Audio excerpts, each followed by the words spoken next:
Welcome back students to the Miracle Education, and today I am here for the topic of culture and civilization. So today we are going to deal about the culture and civilization, जो कि आपको sociology के unit 3 में पढ़ना है, जिसमें culture होता क्या है, कल्चर के कैरेक्टरिस्टिक्स, उस किस किस एरिया में कौन कौन कल्चर्स फॉलो किए जाते हैं, उनका इम्पोर्टेंस, और एज अ नर्स आपको कल्चर से क्या लेना देना है, ये आपको इस यूनिट में पढ़ना है. So let's see the introduction of culture. So first of all, culture is the life of a society. It includes the belief, values, custom, tradition, language, knowledge, law, moral, religion, art, material objects that are shared and passed from one generation to another. Culture वैसा वैसा चीज society का है जो एक तरह से बोलते हैं जैसे इंसान को जिंदा रहने के लिए खाना बहुत इंपॉर्टेंट है, उसी तरीके से हम लोग को सोसाइटी में रहने के लिए कल्चर बहुत ज्यादा इंपॉर्टेंट है. कल्चर एक वैसा चीज है जिससे हम सोसाइटी में रहने का तरीका सीखते हैं, किस तरीके में रहेंगे, कौन सा कल्चर फॉलो करेंगे, वो हम लोग सीखते हैं. तो यहाँ पे जैसा कि मेंशन है, culture is the life of society. जो सोसाइटी का जो मेन सोसाइटी में जो जिंदगी है, जो जीवन है, जो सोसाइटी में आप जो रह रहे हैं, उसका लाइफ है ये कल्चर, जो कि इंक्लूड करता है believe, values, custom, tradition, language, knowledge, morals, religion, art and materials objects. Values मतलब आपका क्या वैल्यू है, आप किस तरीके से कहाँ रह रहे हो, वो सब वैल्यूज इंक्लूड करता है. कस्टम, आप अपने घर में किस कस्टम को फॉलो करते हो, क्या फॉलो होता है, वो सब इंक्लूड करता है. फिर उसके अलावा ट्रेडिशंस, जैसा कि हम सब जानते हैं ट्रेडिशंस क्या होता है, उन ट्रेडिशन को फॉलो करना, ये सब आपका कहलाता है कल्चर. उसके बाद इसका डेफिनेशंस है, according to the writers, culture is that complex whole which includes knowledge, belief, art, moral, law, custom and any other capabilities and habits acquired by humans as members of society. And the definition is given by Edward B Tylor. जैसा कि आप sociology में जितना भी हम पढ़ा बताए होंगे, इंट्रोडक्शन के बाद डिफिनीशन में आपको राइटर का नाम लिखना कंपलसरी होता है. आप राइटर का नाम नहीं लिखोगे तो सामने वाला जो इवैल्यूएटर रहेगा वो आपको मार्क्स नहीं देगा. और एज यूजुअल जैसा राइटर लिखा है डेफिनेशन, आपको वैसा लिखना है. यहाँ पे भी वही चीज बोल रहा है जो हम आपको ऊपर इंट्रोडक्शन में बताएं कि कल्चर एक वैसा कॉम्प्लेक्स सब्सटेंस है जो कि सोसाइटी के नॉलेज पे, बिलीफ पे, वैल्यूज पे, आर्ट पे, मोरल पे वर्क करता है. ये सब के अंदर रह के सोशियोलॉजी सोसाइटी में कल्चर इन्फ्लुएंस करता है, कल्चर को किस तरीके से रन करते हैं वो सब इन्फ्लुएंस करता है. फिर नेक्स्ट डिफिनेशन है अकॉर्डिंग टू रॉबर्ट ब्रिजडेट. इसमें इन्होंने ये लिखा है, culture is the complex whole that consist all the ways we think, act and poses as a member of society. जो भी हम लोग सोचते हैं, जिस तरीके से हम लोग सोसाइटी में एक्ट करते हैं, जिस तरीके से हम लोग दूसरे को ट्रीट करते हैं, इंटरैक्ट करते हैं, वो सब आपका आएगा कल्चर में.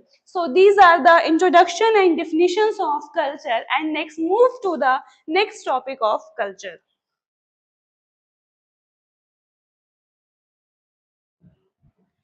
आपका नेक्स्ट है कैरेक्टरिस्टिक्स ऑफ कल्चर, कि अगर कल्चर है, सोसाइटी में हम लोग कल्चर को फॉलो कर रहे हैं तो उसका कैरेक्टरिस्टिक्स भी होगा.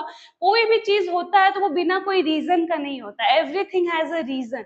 तो उसी तरीके से जब सोसाइटी में कल्चर है तो उसका कैरेक्टरिस्टिक्स भी अवेलेबल होगा. सबसे पहला कैरेक्टरिस्टिक्स है कल्चर इज सोशल. जब कल्चर हम लोग सोसाइटी में देख रहे हैं, सोसाइटी में इन्फ्लुएंस हो रहा है, इट मीन्स कल्चर जो है वो सोशल है. फिर उसके बाद है culture has common believe and practice. जो आपका कल्चर है वो किसी एक इंसान के मानने से या एक इंसान के प्रैक्टिस करने से वो प्रैक्टिस नहीं हो रहा है. जब group of people, group of society same culture को मान रहे हैं, सेम कल्चर को फॉलो कर रहे हैं, सेम कल्चर को बिलीव कर रहे हैं, तब वो आपका कहलाएगा कल्चर. कोई एक इंडिविजुअली इंसान उसको कर रहा है, बहुत लंबे समय से कर रहा है, तो उसको हम लोग कल्चर की कैटेगरी में नहीं रखेंगे. थर्ड कैरेक्टरिस्टिक्स है कल्चर इज लर्न. कल्चर सीखा जा सकता है. It is not acquired from mother um. जब बेबी मदर के उम में होता है तब से उसको कल्चर नहीं पता होता. It is learn. जब आप सोसाइटी में रह रहे हो तब आप सोसाइटी के तौर तरीके सीखोगे. उसके बाद नेक्स्ट कैरेक्टरिस्टिक्स है कल्चर इज शेयर्ड, ये one person to another person to one person, उसके बाद एक पर्सन से दूसरा पर्सन, दूसरा पर्सन से दूसरा ग्रुप, ये शेयर्ड है ना कि एक्वायर्ड है। फिर थर्ड है कल्चर इज ट्रांसमिटेड, कल्चर को ट्रांसमिट किया जाता है from one generation to another generation. जरूरी नहीं है कि जो आप कल्चर फॉलो कर रहे हो द सेम कल्चर आपका आने वाला जो जनरेशन होगा वो फॉलो नहीं करेगा, वो भी करेगा अगर उसका मर्जी होगा तो। सो कल्चर इज ट्रांसमिटेड। फिर उसके बाद है culture is continuous and cumulative, culture जो है वो कंटिन्यूअस है, it is not waiting for anyone, culture किसी के लिए वेट नहीं करता, आप उसके लिए फॉलो करो या ना करो, they even is not going to wait for anyone. फिर उसके बाद है culture varies from society to society, society to society, people to people, culture vary करता है। आप जनरली अभी देख लो, आप पटना में रह रहे हो, पटना के आसपास में जो पटना में जो कल्चर फॉलो हो रहा है उसके आसपास वाले एरिया में जाइएगा तो सेम कल्चर फॉलो नहीं होता है, कुछ ना कुछ उसमें वेरिएशंस आएंगे ही आएंगे। फिर उसके बाद है culture provides identity, culture identity provide करता है किसी इंडिविजुअल को सोसाइटी में रहने के लिए, उसको क्या रिस्पेक्ट है, किस तरीके से उसको ट्रीट किया जाएगा, वो कल्चर प्रोवाइड करता है। फिर उसके बाद है culture is dynamic and adaptive, dynamic का मतलब होता है changes according to the time, तो कल्चर डायनामिक नेचर का है और एडेप्टिव नेचर का है, मतलब वो टाइम के अकॉर्डिंग चेंज होता है और लोग उसको टाइम के अकॉर्डिंग एडजस्ट कर लेते हैं, सो उस नेचर का है culture. And the last characteristics is integrated, different parts of culture are interconnected, चाहे कल्चर में कितने भी वेरिएशंस क्यों ना हो वो लास्टली एक दूसरे से कोरिलेटेड होते हैं, कितना भी अनेकता क्यों ना हो हमारे देश में, लास्ट में वो कहलाता है इंडिया ही है। This is the example of perfect example of this sentence. So these are the characteristics of culture, आपको लिखना है, उसके बाद आपको एक्सप्लेन करना है कि सोशल में किस तरीके से सोशल होगा, लर्न है, कल्चर अगर लर्न है, ट्रांसमिटेड है तो वो किस तरीके से ट्रांसमिटेड है। So students let's move to the elements of culture, जब आप कल्चर फॉलो कर रहे हो, कल्चर का कैरेक्टरिस्टिक्स जानते हो तो एलिमेंट्स भी आप जानोगे ना कि उसमें कौन कौन सा एलिमेंट्स आता है। So the first elements of culture is language, बिना लैंग्वेज का, बिना एक पार्टिकुलर लैंग्वेज का कल्चर को फॉलो कर पाना बस की बात है। जब आप लैंग्वेज से अवेयर ही नहीं होगे, किसी पर्सन से आप इंटरेक्ट कर रहे हो, उसका लैंग्वेज और आपका लैंग्वेज बहुत डिफरेंट है, तो क्या आप दोनों मिलकर कभी सेम कल्चर को फॉलो नहीं कर सकते हो। मतलब जब आपको कल्चर फॉलो करना है तो you have to maintain that, जिस सोसाइटी में आप कल्चर फॉलो कर रहे हो, कल्चर मेंटेन कर रहे हो, वहां का लैंग्वेज आपके लैंग्वेज से मिलता जुलता होना चाहिए। उसके बाद नेक्स्ट है वैल्यूज, वैल्यूज का मतलब होता है कि आप किसी भी कल्चरल थिंग्स को कितना वैल्यू दे रहे हो, उसको किस तरीके से ट्रीट कर रहे हो, वो आपका आएगा वैल्यूज में। तो जब आप सोसाइटी में रह रहे हो, सोसाइटी की चीजों को इम्पोर्टेंस दोगे तभी ना आप उस कल्चर को मेंटेन कर पाओगे।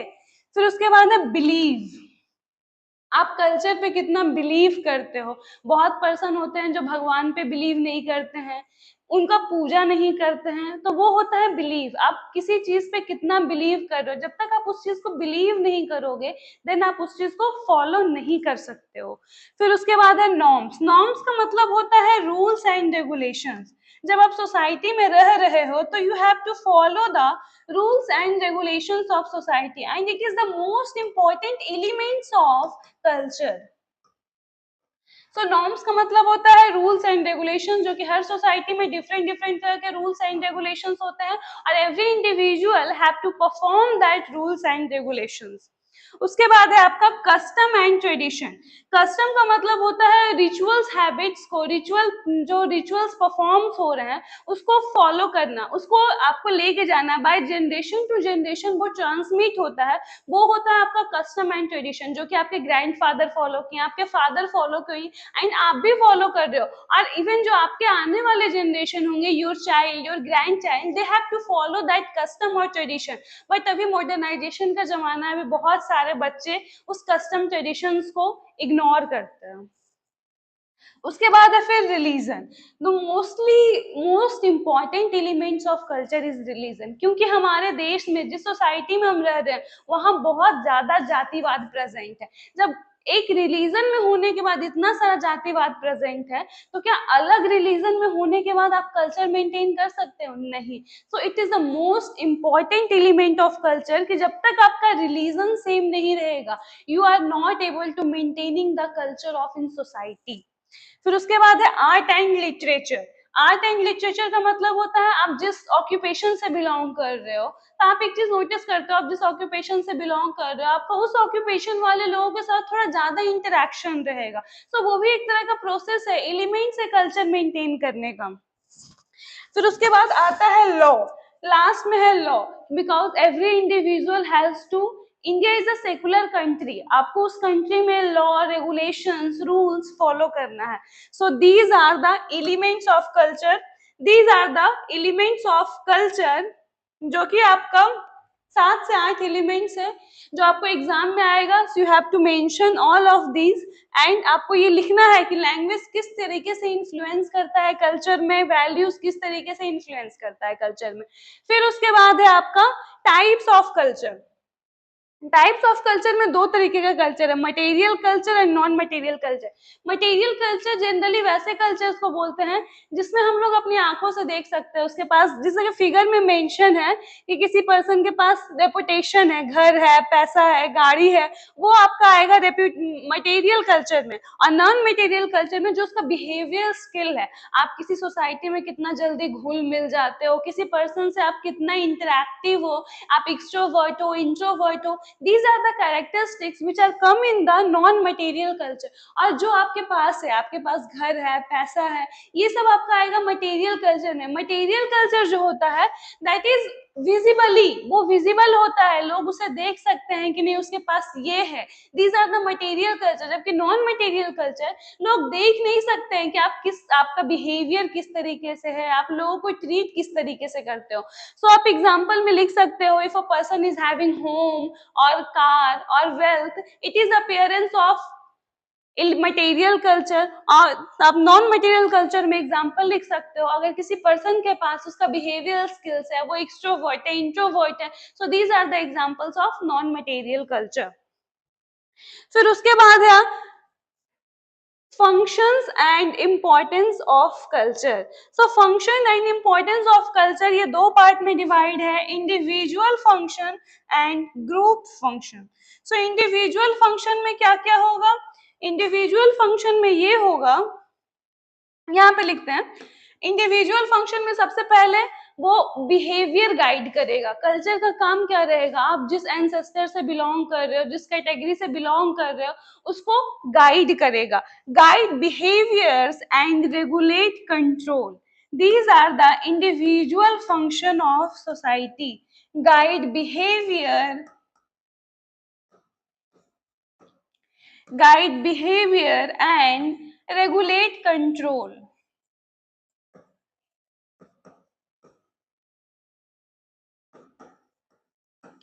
फिर उसके बाद नेक्स्ट क्या होगा? Shape personality.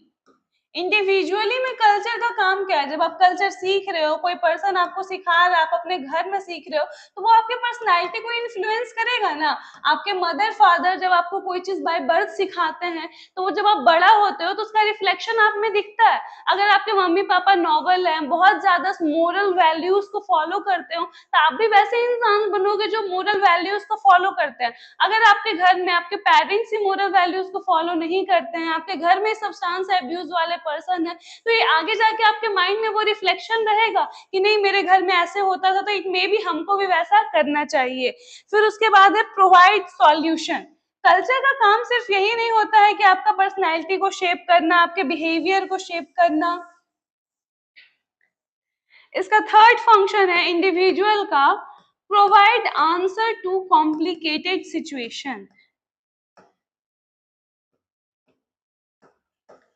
Provide answers in complicated situation. जो भी आंसर्स होगा आपको कॉम्प्लिकेटेड सिचुएशंस में प्रोवाइड करना। So these are the individual functions of culture. ये सब आपका इंडिविजुअल फंक्शंस है कल्चर में, कि अगर कोई सोसाइटी में इंडिविजुअल है तो उसका क्या क्या फंक्शन होगा कल्चर के प्रति। सो अब उसके बाद हम लोग देखते हैं ग्रुप फंक्शन। यह तीन था आपका जो आपका आता था इंडिविजुअल फंक्शन में। कोई एक सिंपल इंडिविजुअल को एक सिंगल इंडिविजुअल करेगा, और जब वहीं पे एक ग्रुप है तो ग्रुप कैसा परफॉर्म करेगा। तो इसमें सबसे पहला आएगा ग्रुप में ट्रांसफर नॉलेज। जब ग्रुप में कोई लोग प्रेजेंट होगा तो वो नॉलेज एक दूसरे को ट्रांसफर करेंगे, बताएंगे कि नहीं ये चीज हमारे जमाना में होता था, तो इससे लोगों का हेल्थ ऐसे रहता था, लोग सही रहते थे, बीमार कम पड़ते थे। अभी जैसे जैसे मॉडर्नाइजेशन आ गया है, लोग वेस्टर्न कल्चर को एक्सेप्ट कर रहे हैं, तो उनके हेल्थ पे भी इन्फ्लुएंस पड़ रहा है।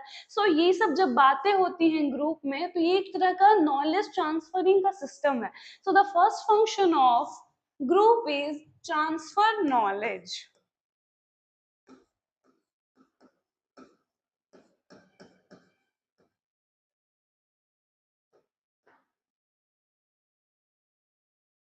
सो ग्रुप का सबसे पहला फंक्शन है नॉलेज को ट्रांसफर करना। उसके बाद सोशल रिलेशनशिप को मेंटेन करना। आप देखते होंगे कि कोई भी घर में लड़ाई वगैरह होता है तो वहां पे जो जो ज्यादा ओल्ड एज पर्सन होते हैं उनको इन्वॉल्व किया जाता है, क्योंकि ऐसा माना जाता है कि उन्होंने हमसे ज्यादा दुनिया देखा है, वो ज्यादा रिलेशनशिप को मेंटेन करके रख सकते हैं।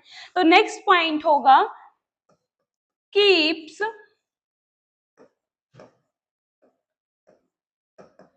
keeps social relationship intact.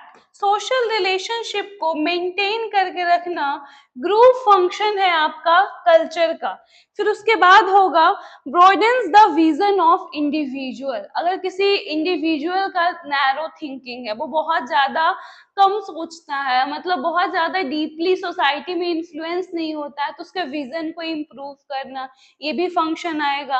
और हर डिजीज कंडीशन के बारे में, फैमिली अफेयर्स के बारे में, ये सब आपको जितना बेटर तरीके से ओल्ड आपके ग्रैंड पेरेंट्स गाइड कर सकते हैं, वो अभी के जनरेशन के लोग गाइड नहीं कर सकते हैं। So these are the functions of group in culture according to sociology. फिर उसके बाद है आपका diversity and uniformity in culture. Diversity and uniformity का मतलब आप सब जानते होंगे, फिर भी हम एक बार बता रहे हैं, अनेकता में एकता। जैसे इंडिया को बोला जाता है कि यहाँ डाइवर्सिटी होकर भी यूनिफॉर्मिटी है, उसी तरीके से कल्चर में भी बहुत एक इम्पॉर्टेंट टॉपिक आप लोग के सिलेबस में पढ़ना है, diversity and uniformity in culture. The same thing is written here, diversity in culture refers to existence of different culture, tradition, language, religions, custom and lifestyle within a society across the world। जो भी society में अलग अलग language follow होता है, अलग अलग tradition follow होता है, अलग अलग लैंग्वेज फॉलो होता है, वो सब आपका आएगा डाइवर्सिटी में। जैसे एग्जाम्पल दिया हुआ है, पीपल स्पीकिंग डिफरेंट लैंग्वेज। आप अलग अलग स्टेट में जाइएगा तो वहाँ के लोग अलग अलग तरह का लैंग्वेज बोलेंगे। फिर different festival such as Diwali, Eid, Christmas and lunar new year, ये सब अलग अलग रिलीजन का फेस्टिवल है, लेकिन जब देखा जाए तो पूरा ओवरऑल इंडिया फेस्टिवल्स को सेलिब्रेट करता है। फिर उसके बाद varied clothing, food, music, art and tradition. मतलब हर स्टेट का क्लॉथिंग पैटर्न, रहने का तरीका, खाने का तरीका, ये सब डिफरेंट होता है। ये सब आपका आएगा डाइवर्सिटी में। मतलब डाइवर्सिटी का मतलब होता है डिफरेंट डिफरेंट डिफरेंट कल्चर्स को फॉलो करना, विभिन्नताओं में आएगा। उसके बाद जब आएगा यूनिफॉर्मिटी, यूनिफॉर्मिटी का मतलब होता है सेम वैल्यूज को, सेम ट्रेडिशन को फॉलो करना। जैसा कि यहाँ पे लिखा हुआ है, uniformity in culture refers to the shared values, believe, custom, a practice that create a sense of unity among people. It helps to build a social harmony and national identity। ये unity maintain करता है। Uniformity का काम है लोगों में unity maintain करके रखना। जैसा कि आप सोसाइटी में रह रहे हो तो वहां यूनिटी मेंटेन करके रखना, एकता मेंटेन करके रखना। इसका एग्जांपल है respect for the national flag. भले ही हम लोग किसी भी स्टेट से बिलोंग करें, किसी भी रिलीजन से बिलोंग करें, किसी भी कल्चर से बिलोंग करें, किसी भी सोसाइटी को बिलोंग करें, लेकिन जब बात हमारे नेशनल फ्लैग की आती है तो every citizen of India are respecting the national flag. फिर उसके बाद है common law followed by all citizens. The same example, आप किसी भी स्टेट से हो, किसी भी रिलीजन से हो, लेकिन जो इंडियन पीनल कोड में जो लॉ फॉर्मेशन है वो सबके लिए एक है। रिलीजन के बेसिस पे उस लॉ को डिवाइड नहीं किया गया है कि आप मुस्लिम हैं तो आपको रेप का सजा नहीं होगा, आप हिंदू हैं तो आप किसी का मर्डर किए हैं तो आपको सजा नहीं होगा। इस तरीके का धारणाएं कहीं पे भी आपको मेंशन नहीं मिलेगा।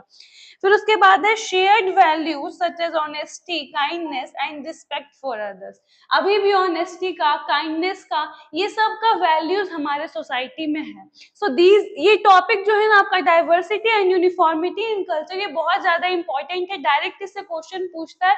सो एक बार ये टॉपिक को अच्छे तरीके से आप देख लीजिएगा। डाइवर्सिटी का डिफिनीशन अलग लिखना है, यूनिफॉर्मिटी का डिफिनीशन अलग लिखना है, दोनों को एग्जाम्पल के साथ एक्सप्लेन करना है।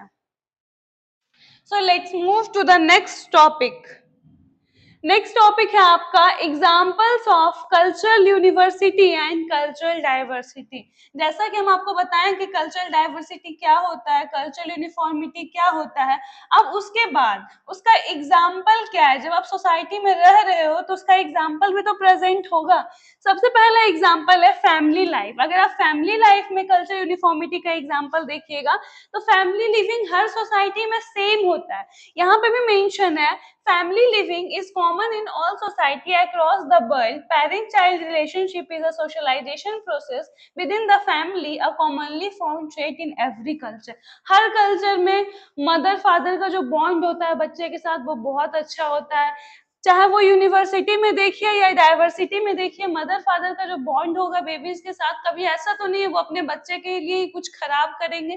जबकि डाइवर्सिटी में होगा biological needs, availability of economic resources, varying family forms evolved, extended families prevalent in some nuclear families are common in others.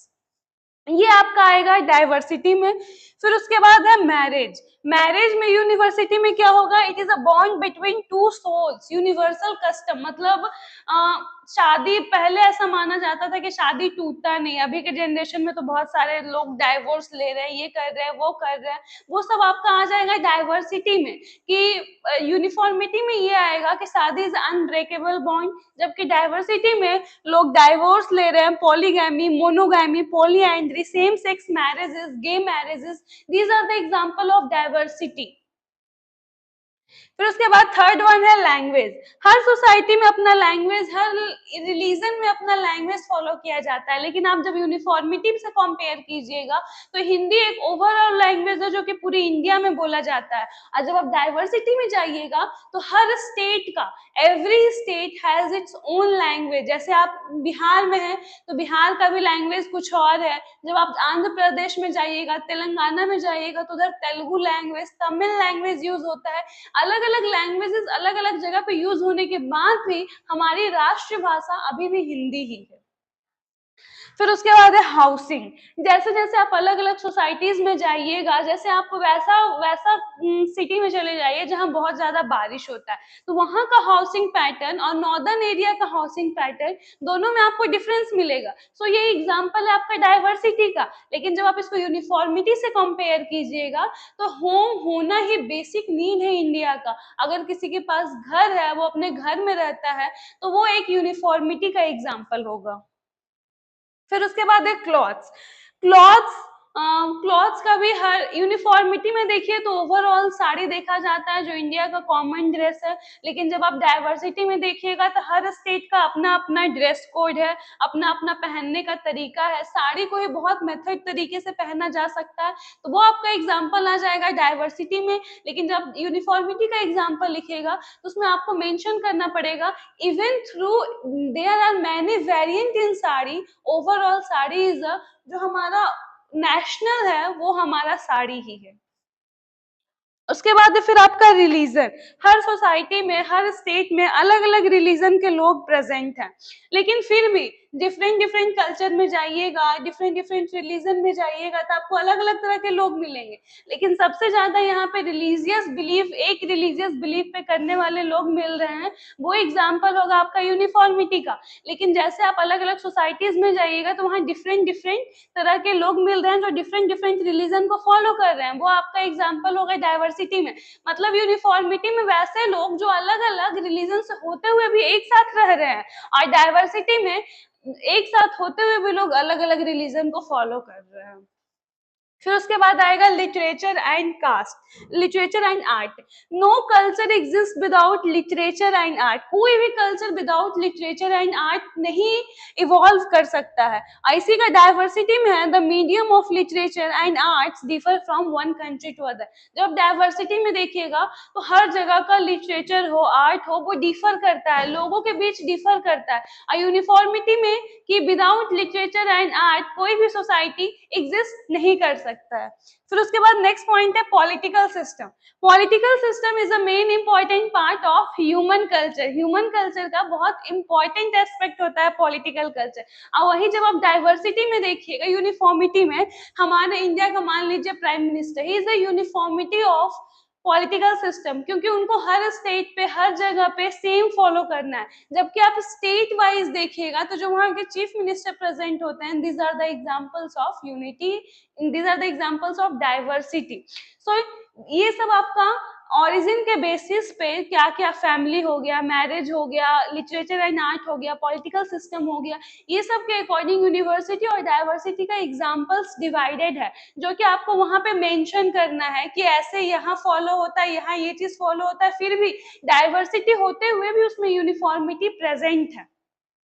अब इसके बाद है, ये आपका एग्जाम्पल हो गया। उसके बाद है सिग्निफिकेंस टू नर्सिंग, मतलब कल्चर का नर्सिंग से क्या लेना देना है। जब आप सोशियोलॉजी नर्सिंग में पढ़ रहे हो तो आपको ये पता होना चाहिए ना कि उस चीज को हमको नर्सिंग में क्या इन्फ्लुएंस करेगा, नर्सिंग में उसका क्या लेना देना है। So the first is understand other cultures and their element. जब आप सोशियोलॉजी पढ़ रहे हो, लोगों के बीच जाओगे तो आपको उनके कल्चर और एलिमेंट्स के बारे में पता होगा। इवन दो आप सोशियोलॉजी नहीं पढ़ोगे फिर भी आपको पता होगा, लेकिन जिस एक्सटेंट तक आपको पढ़ने के बाद पता चलेगा, उस एक्सटेंट तक आपको बिना पढ़े नहीं पता चलेगा। आप सोशल एक्सपेक्ट के बारे में नहीं जानोगे, ह्यूमन नेचर के बारे में नहीं जानोगे, ह्यूमन बिहेवियर के बारे में नहीं जानोगे, लेकिन जब आप पढ़ लोगे तो you are having knowledge about that behaviour, that knowledge. आपको पता होगा कि ये चीज को वो फॉलो कर रहा है तो इस तरीके से होगा। फिर उसके बाद है acknowledge culture differences and contributions. जो कल्चर डिफरेंसेस होगा वो आप प्रॉपर तरीके से आइडेंटिफाई कर पाओगे। जब आप पेशेंट को केयर दोगे तो आपको पता होगा कि इस कल्चर से बिलोंग कर रहा है, इस स्टेट से बिलोंग कर रहा है, सो हम उसको ये नहीं दे सकते हैं, इस तरीके का केयर नहीं दे सकते हैं। सो ये जब आप सोशियोलॉजी पढ़ोगे तब आपको बहुत अच्छे तरीके से पता होगा, आप बहुत अच्छे तरीके क्वालिटी केयर दे पाओगे पेशेंट को। फिर है accept and respect other culture. जब आप पढ़ोगे अदर कल्चर्स के बारे में तभी आपके मन में उस कल्चर के लिए रिस्पेक्ट निकलेगा। जब आप नहीं जानोगे उस कल्चर के बारे में तब आपके मन से उस कल्चर के लिए कभी भी रिस्पेक्ट नहीं निकलेगा। आप अपने कल्चर को सुपीरियरिटी दोगे और दूसरे के कल्चर को इंफीरियरिटी दोगे, क्योंकि आपको उस कल्चर के बारे में पता ही नहीं है। लेकिन जब आप पढ़ोगे then you are aware about that culture, तो आप उसको भी रिस्पेक्ट दोगे। फिर उसके बाद है appreciate cultural diversity among patient. अभी हम आपको बताएं कि बहुत सारी डाइवर्सिटी प्रेजेंट है, तो जब आप पढ़ोगे, सोशियोलॉजी पढ़ोगे, तो आप डाइवर्सिटी होते हुए आप पर्सन को अपने लेवल से इंटेंस केयर प्रोवाइड कर पाओगे। फिर उसके बाद है celebrate cultural diversity rather than tolerating the different for bringing about unity through diversity. आप अलग अलग डाइवर्सिटी होते हुए आप हर तरीके का फेस्टिवल सेलिब्रेट करोगे, हर की खुशी में खुश होगे। जब आप हॉस्पिटल में रहोगे तो कभी कभी ऐसा भी टाइम आएगा कि बहुत सारा फेस्टिवल्स होगा, आप घर नहीं जा पाओगे, या कोई और आपके साथ जो आपका कलीग काम कर रहा है वो दूसरे रिलीजन का और दूसरे कल्चर का, तो वो घर नहीं जा पाएगा। तो आपको अवेयर होगा तब तो आप प्रॉपर IPR मेंटेन कर पाओगे, प्रॉपर इंटरपर्सनल रिलेशनशिप मेंटेन कर पाओगे। आप उसके बारे में थोड़ा सा पूछोगे, बताओगे, तो वो पर्सन को भी अच्छा लगेगा कि ही और she is having the knowledge about my culture. फिर उसके बाद है encourage contribution from diverse group to provide comprehensive care. यही स्टेटमेंट हम पहले बोले, आपको पता होगा उसके बारे में, तभी आप पेशेंट को कॉम्प्रिहेंसिव केयर प्रोवाइड कर पाओगे। सो इतना आपका कल्चर से रिलेटेड था, कल्चर में क्या होता है, कल्चर का फंक्शन क्या है, यूनिटी एंड डाइवर्सिटी कल्चर में क्या है। सो ये सब आपको कल्चर का है। अब इसके बाद का जो टॉपिक है वो है सिविलाइजेशन। सिविलाइजेशन का मतलब सबको पता होगा कि जो भी एक वेल मैनर्ड तरीके से सोसाइटी में रहना, एक अच्छे तरीके से, अच्छे ढंग से सोसाइटी में रहना, प्रोडक्टिव सोसाइटी का फॉर्मेशन करना, वो आएगा आपका सिविलाइजेशन में। यहाँ पे civilization is an advance stage of human society characterized by organized social, political, economic and cultural life. Civilization एक advance stage of human life बोलते हैं, मतलब आप एक लेवल से क्रॉस करके, जब एक एडवांस नॉर्मल लेवल को क्रॉस करके जब आप एडवांस लेवल तक पहुंच जाओगे तब आप सिविलाइज्ड में आ जाओगे। सिविलाइज्ड मैनर का मतलब होता है एक प्रॉपर तरीके से वेल मैनर्ड इंसान, हर चीज उसको सिखा के लाया गया। तो सिविलाइजेशन का मतलब होता है उस चीज को सिखाने का जो वे होता है, उसी को हम लोग सिविलाइजेशन बोलते हैं।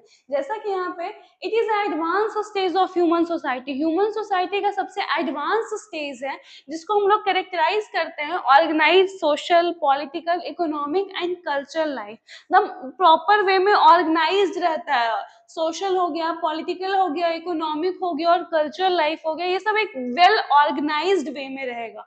फिर उसी में नेक्स्ट पॉइंट है it includes the development of cities, written language, science, technology, education, law and institution. ये इंक्लूड क्या करता है सिविलाइजेशन, जो भी सिटीज हो गया, लैंग्वेज हो गया, जहां हम रह रहे हैं, जो हम यूज कर रहे हैं, जो हम खा रहे हैं, वो पी रहे हैं, सब पे इंफ्लुएंस करता है सिविलाइजेशन। ये हो गया आपका सिविलाइजेशन का इंट्रोडक्शन। और फिर उसके बाद डिफिनीशन, सोसाइटी का डिफिनीशन क्या है, सिविलाइजेशन का डिफिनीशन क्या है? Civilization is the whole mechanism and organization which human beings have devised in their attempt to control the condition of life। जिस पे ह्यूमंस का कंट्रोल रहे, वो किस कंडीशन में रहना चाहते हैं, वो है civilization. According to this definition, civilization एक ऐसा मैकेनिज्म है जिसको ह्यूमन कंट्रोल कर सकता है कि हम इस तरीके से ये सोसाइटी में रहेगा, ये मेरा सिविलाइजेशन है। जैसे आप लोग अवेयर हो गए मोहनजोदारो सिविलाइजेशन के बारे में, वो भी एक तरह का सिविलाइजेशन था, लेकिन वो सिविलाइजेशन अब खत्म हो चुका है, अब आप कोई और सिविलाइजेशन में जी रहे हैं। लेकिन अभी भी उस सिविलाइजेशन का एग्जाम्पल इसलिए दिया जाता है क्योंकि जिस ईरा में वो सिविलाइजेशन था, वो अपने ईरा में मोस्ट एडवांस सिविलाइजेशन की कैटेगरी में आता है, इसलिए मोहनजोदारो सिविलाइजेशन को बहुत इन्फ्लुएंस दिया जाता है, बहुत प्रियोरिटीज दी जाती हैं। फिर जिस तरीके के आप देखें कि कल्चर का कैरेक्टरिस्टिक्स है, सो यहाँ पे उसी तरीके से आपको सिविलाइजेशन के कैरेक्टरिस्टिक्स प्रेजेंट होंगे कि सिविलाइजेशन का कैरेक्टरिस्टिक्स क्या क्या हो सकता है। So the first characteristics is development of cities and urban life. जब सिटीज में और अर्बन लाइफ में डेवलपमेंट होगा, वो भी आपका एग्जाम्पल आएगा सिविलाइजेशन का। फिर नेक्स्ट है organized government and legal system, जहां पे गवर्नमेंट और लीगल सिस्टम एक वेल ऑर्गेनाइज्ड मैनर में रहे। मतलब जैसे आप लोकल एरियाज में, अर्बन एरियाज में देखोगे जहां तक वहां सरपंच होता है, बस ये सब वगैरह तक रहता है। लेकिन जैसे ही आप रूरल एरियाज में देखोगे तब आपको सरपंच वगैरह देखने को मिलेगा। लेकिन जैसे आप अर्बन एरियाज की तरफ मूव करोगे, वहां आपको well law manner hierarchy maintain करना पड़ता है। फिर थर्ड है written language and record keeping. Civilization का एक कैरेक्टरिस्टिक्स है कि आप कुछ भी वहां पे आपका रिटन रखा जाएगा और उसको रिकॉर्ड में मेंशन किया जाएगा। फिर उसके बाद है साइंटिफिक एंड टेक्नोलॉजिकल प्रोग्रेस। जो भी सोसाइटीज में, कंट्रीज में साइंटिफिक के साथ साथ टेक्नोलॉजिकल प्रोग्रेस आएगा। फिर उसके बाद है एडवांस एजुकेशन एंड कम्युनिकेशन।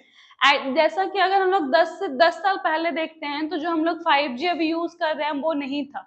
तो जैसे जैसे देश सिविलाइज होता है वैसे वैसे एडवांस टेक्निक्स आते हैं।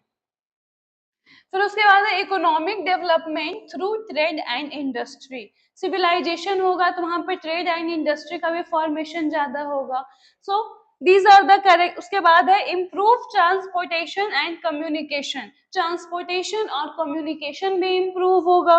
फिर उसके बाद बेटर स्टैंडर्ड ऑफ लिविंग। पहले स्टैंडर्ड ऑफ लिविंग हमारे इंडिया का बहुत लो था, जैसे जैसे सिविलाइजेशन किसी कंट्री को इन्फ्लुएंस करेगा, वहाँ के लोग भी सिविलाइजेशन को एक्सेप्ट करेंगे और उसके अकॉर्डिंग खुद को एडजस्ट करेंगे। सो स्टैंडर्ड ऑफ लिविंग अभी इन्फ्लुएंस हुआ है, थोड़ा धीरे धीरे हमारे इंडिया का स्टैंडर्ड ऑफ लिविंग सुधर रहा है। So these are the characteristics of civilization. फिर उसी के बाद है एलिमेंट्स ऑफ सिविलाइजेशन, कि सिविलाइजेशन के एलिमेंट्स क्या क्या हो सकते हैं। सो द फर्स्ट एलिमेंट है साइंस एंड टेक्नोलॉजी। मतलब अगर कोई मॉडर्न बन रहा है तो उसमें सबसे बड़ा रोल साइंस एंड टेक्नोलॉजी का होता है। तो सबसे पहला एलिमेंट है आपका साइंस एंड टेक्नोलॉजी। जब तक साइंस एंड टेक्नोलॉजी का प्रॉपर फंक्शन नहीं होगा, आप एक सिविलाइज्ड कंट्री में या सिविलाइज्ड जगह को फॉर्मेशन नहीं कर सकते। फिर उसके बाद नेक्स्ट एलिमेंट है आपका एडुकेशन।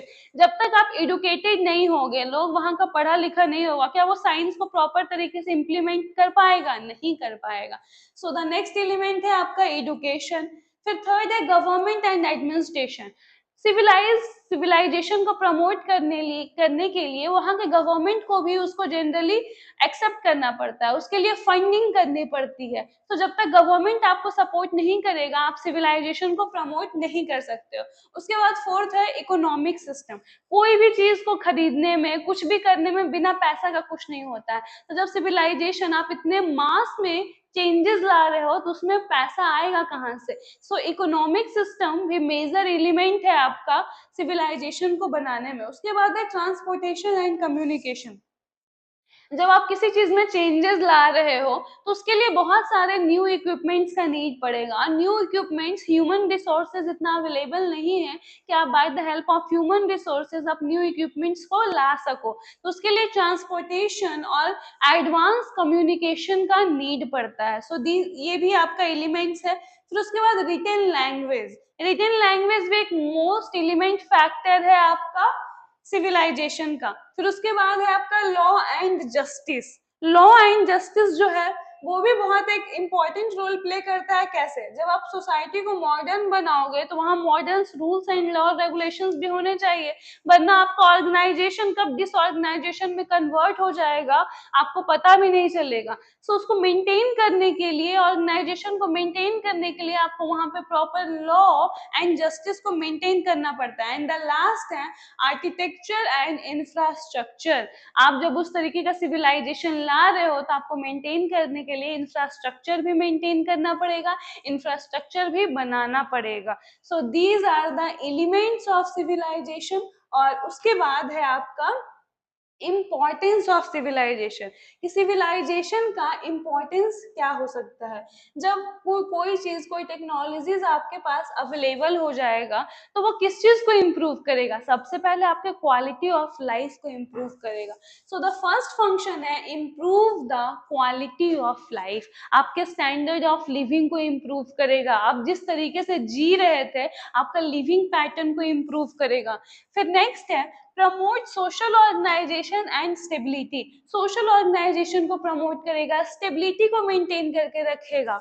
उसके बाद है encourage scientific and technological advancement. जो भी टेक्नोलॉजिकल एडवांसमेंट है, टेक्नोलॉजिकल एडवांसिंग जो यूज हो रहा है उसको इनकरेज करेगा, उसको बढ़ावा देगा, ताकि आगे मोर सिविलाइज्ड हमारा कंट्री हो, मोर सिविलाइजेशन, मोर टेक्नोलॉजीज लाया जाए जिससे ह्यूमन पावर, मैन पावर कम से कम यूज किया जाए। फिर उसके बाद है इकोनॉमिक ग्रोथ। इकोनॉमिक ग्रोथ को सपोर्ट करेगा, क्योंकि आप सब जानते हो बिना इकोनॉमिक के कुछ नहीं होता है इस कंट्री में। सो उसको सपोर्ट करने के लिए भी सिविलाइजेशन का नीड होता है। उसके बाद enhance education and health care. Education को प्रमोट करेगा, हेल्थ केयर को प्रमोट करेगा। एंड द लास्ट है facilitates communication and cultural exchange. Communication को मॉडिफाई करेगा, कम्युनिकेशन को मेंटेन करके रखेगा और कल्चरल एक्सचेंज को मेंटेन करेगा। तब जाके आपका कंट्री या आपका जिस सोसाइटी में सरवाइव करे वो एक सिविलाइज सोसाइटी या सिविलाइज कंट्री कहलाएगा। So these are the functions of civilization. अब इसके बाद जो टॉपिक प्रेजेंट है वो है आपका difference between culture and civilization, कि कल्चर एंड सिविलाइजेशन के बीच में डिफरेंस क्या है। जब आप दोनों चीज पढ़ लिए, कल्चर पढ़ लिए, सिविलाइजेशन पढ़ लिए, तो दोनों के बीच में डिफरेंस क्या क्या होता है। जैसा कि एग्जाम में पूछता है कि कल्चर और सिविलाइजेशन के बीच में डिफरेंस बताइए, कल्चर एंड सिविलाइजेशन का एग्जांपल कंपेयर कीजिए। सो द फर्स्ट डिफरेंशिएशन है, culture is a set of values that set societal behaviour, it manifest in the think, B think, behave and act. Culture उसको बोलेंगे कि जो सोसाइटी में impact करता है, वो हमारे बिहेवियर को, जो हम सोचते हैं, जो हम करते हैं, उसको मॉडिफाई करता है। जबकि सिविलाइजेशन ह्यूमन डेवलपमेंट को फॉर्म करता है। जो आपका कल्चर है वो सोसाइटी में फॉर्मेशन करेगा, लेकिन जो आपका सिविलाइजेशन है वो ह्यूमन डेवलपमेंट पे ज्यादा फोर्स करेगा। यहाँ पे culture exist within a civilization, एक सिविलाइजेशन में कल्चर एग्जिस्ट कर सकता है, लेकिन सिविलाइजेशन को इंट्रोड्यूस करने के लिए आपको अपने बहुत सारे कल्चर खोने पड़ेंगे। फिर नेक्स्ट डिफरेंशिएशन है, culture is everything about the human society. Culture जो भी है वो ह्यूमन से रिलेटेड है, ह्यूमन के सोसाइटी से रिलेटेड है। जबकि जो सिविलाइजेशन है वो ह्यूमन डेवलपमेंट से रिलेटेड है, कि किस तरीके से कहाँ डेवलपमेंट आप ला सकते हो। फिर नेक्स्ट डिफरेंशिएशन है आपका, culture is the totality of tradition. Culture जो है वो फुल ट्रेडिशन से मेंटेन होके बना है, जबकि आपका सिविलाइजेशन है उसको कल्चर से कोई लेना देना नहीं है, ट्रेडिशन से कोई लेना देना नहीं है, बस वो अपने एडवांसमेंट पे, टेक्नोलॉजीज पे फोकस करता है। फिर थर्ड पॉइंट है, it includes knowledge, religion, belief, custom, tradition, philosophy, literature. ये एंशिएंट चीजों को इंक्लूड करता है जो कि हमारे लाइफ का पार्ट हुआ करता है, जबकि सिविलाइजेशन मॉडर्न चीजों को रिप्रेजेंट करता है जो मैन पावर को रिड्यूस करता है। और कल्चर में मैन पावर का कोई लेना देना नहीं है, सिविलाइजेशन में वैसा इक्विपमेंट जो मैन पावर को रिड्यूस करता है उससे लेना देना है। फिर फोर्थ है आपका differentiation, culture has no measured standard. Culture को आप मेजर नहीं कर सकते हो कि किस तरीके का कल्चर सोसाइटी में कहाँ चल रहा है, जबकि आप सिविलाइजेशन को मेजर कर सकते हो कि ये कंट्री इतना सिविलाइज्ड है, यहाँ इतने वेल मैनर्ड के लोग प्रेजेंट हैं। फिर नेक्स्ट डिफिनेशन है, culture is what we are. Culture वो है जो हम लोग हैं, और सिविलाइजेशन वो है जो हम लोग के पास है। फिर उसके बाद नेक्स्ट है, it is an and. Culture किसी चीज का एंड होता है, कोई भी चीज फेस्टिवल्स वगैरह सेलिब्रेट करते हैं वो होता है, जबकि सिविलाइजेशन इट इज मीन्स, जो हम लोग मानते हैं वो है सिविलाइजेशन। फिर नेक्स्ट है, it is a pre condition for civilization and develop. वैसा कंडीशन है कल्चर एक वैसा कंडीशन है जो कि हर सोसाइटी फॉलो करता है, जबकि सिविलाइजेशन सिर्फ फ्यू सोसाइटीज होते हैं जो सिविलाइज्ड होते हैं। फिर उसके बाद है, कल्चर इवॉल्व ईयरलियर। कल्चर बहुत पहले ही इवॉल्व हुआ है, जबकि सिविलाइजेशन अभी एडवांसिंग फेज में चल रहा है, वो इवॉल्व हो ही रहा है। फिर उसके बाद है, ऑल सोसाइटीज हैव कल्चर। हर सोसाइटी के पास अपना कल्चर है, लेकिन civilization is always advancing. Civilization हमेशा वो एडवांस फेज में चलते रहता है, वो एक जगह पे आकर रुक नहीं सकता है, जबकि कल्चर एक जगह पे आकर रुक जाता है कि वही कल्चर को हम लोग को फॉलो करना है। वो स्टीरियोटाइप को लोग तोड़ते हैं, वो कल्चर को फॉलो नहीं करते, लेकिन civilization according to the decades, according to the time वो चेंज होते रहता है। फिर नेक्स्ट है, culture is what we are और what we do in our daily life. Culture वो है जो हम लोग हैं और हम लोग अपने डेली लाइफ में जो करते हैं वो है कल्चर। लेकिन सिविलाइजेशन जो ह्यूमंस के थ्रू जो एडवांसमेंट बनाया जाता है, वैसा मशीन्स, वैसा डिवाइसेस जो ह्यूमन एडवांसमेंट को प्रमोट करता है, वो है आपका सिविलाइजेशन। फिर जो कल्चर है वो रिप्रेजेंट्स करता है कि हम लोग क्या सोचते हैं और क्या करते हैं किसी पर्टिकुलर स्टिमुलस को लेके, और सिविलाइजेशन जो है उसी कल्चर को एडवांस बनाता है कि नहीं, वो कल्चर को थोड़ा सा इम्प्रूव करते हैं ना, थोड़ा सा चेंजेस करते हैं ना। जैसे आप इसका एग्जांपल ये ले लीजिए, पहले शादीज वगैरह में बहुत सारे रिचुअल्स फॉलो होते थे जो बहुत ओल्ड ट्रेडिशन के टाइप के होते थे, लेकिन अब जो रिचुअल्स फॉलो हो रहे हैं सेम रिचुअल्स फॉलो हो रहे हैं, लेकिन उनको थोड़ा सा चेंज कर दिया गया है, थोड़ा सा सिविलाइज्ड कर दिया गया है। फिर उसके बाद है आपका नेक्स्ट है, रिलीजन, आर्ट, डांस, लिटरेचर, ये सब आपका एग्जाम्पल्स आता है कल्चर में, जबकि सिविलाइजेशन का एग्जाम्पल है law, administration, infrastructure, architecture, social arrangement, ये सब आपका एग्जाम्पल है सिविलाइजेशन का। फिर उसके बाद है कल्चर, जो है इंटरनल और हायर लेवल का इनर रिफाइनमेंट है, मतलब किसी के पर्सन के अंदर की डिग्निटी है कल्चर। और जो सिविलाइजेशन है वो टेक्नोलॉजी है, मतलब एक्सप्रेशन है, जो दुनिया देख रहा है वो है सिविलाइजेशन। जैसे कोई पर्सन भगवान को मानता है, वो आएगा आपका कल्चर में, आप उसके अंदर झांक के नहीं देख सकते हो कि वो इंसान कितना मानता है, क्या करता है। लेकिन सिविलाइजेशन, एडवांसमेंट हो रहा है, टेक्नोलॉजीज 4G से 5G आया, वो आप देख रहे हो, वो आपका आएगा सिविलाइजेशन में। फिर इसमें है changes is observe with in time. Culture में जो होता है वो समय के साथ चेंज ऑब्जर्व किया जाता है, लेकिन जो सिविलाइजेशन होता है वो कंटिन्यूअसली प्रोसेस होता है, चलते रहता है, चलते रहता है, चलते रहता है, वो रुकता नहीं है। और लेकिन जो आपका कल्चर है वो टाइम के साथ अकॉर्डिंग टू टाइम एडजस्ट करता है। यहाँ पे लिखा हुआ है old thoughts and tradition are lost with passage of times and new ones are added. जैसे ही एक जनरेशन खत्म होता है, उनके साथ कुछ ट्रेडिशंस, कुछ रूल्स, कुछ कल्चर खत्म हो जाते हैं, और जो दूसरे जनरेशन रहते हैं वो उस कल्चर को फॉलो करना नहीं करना वो उनका पर्सनल विश होता है। अगर वो पर्सनल उस चीज को फॉलो नहीं करेंगे तो वहां पे आपका कल्चर खत्म हो जाता है। लेकिन सिविलाइजेशन में ऐसा नहीं है, civilization is a non ending process, वो हमेशा रनिंग फेज में रहता है, वो हमेशा चलते रहता है, वो आप कभी खत्म नहीं हो सकता है। फिर उसके बाद है एडवांसमेंट।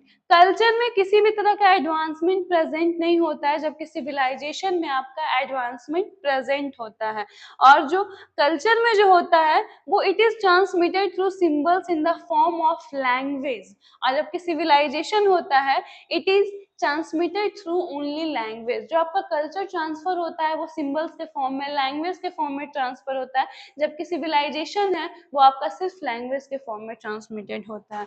फिर उसके बाद है इंटरडिपेंडेंसी। जो कल्चर है वो किसी पे इंटरडिपेंडेंट नहीं है, वहां वो अपने ऊपर है कि कल्चर है, कल्चर रहेगा, कल्चर था। लेकिन जो सिविलाइजेशन है वो ग्रो नहीं कर सकता है, जब तक कोई कल्चर प्रेजेंट नहीं होगा आप प्रॉपर सिविलाइजेशन ग्रो नहीं कर पाएगा। फिर उसके बाद है एग्जिस्टेंस। जो आपका कल्चर है उसका एग्जिस्टेंस बहुत एंशिएंट टाइम से प्रेजेंट है, लेकिन सिविलाइजेशन, जो आपका सिविलाइजेशन है वो अभी भी कंटिन्यूइंग फेज में है, रनिंग फेज में है।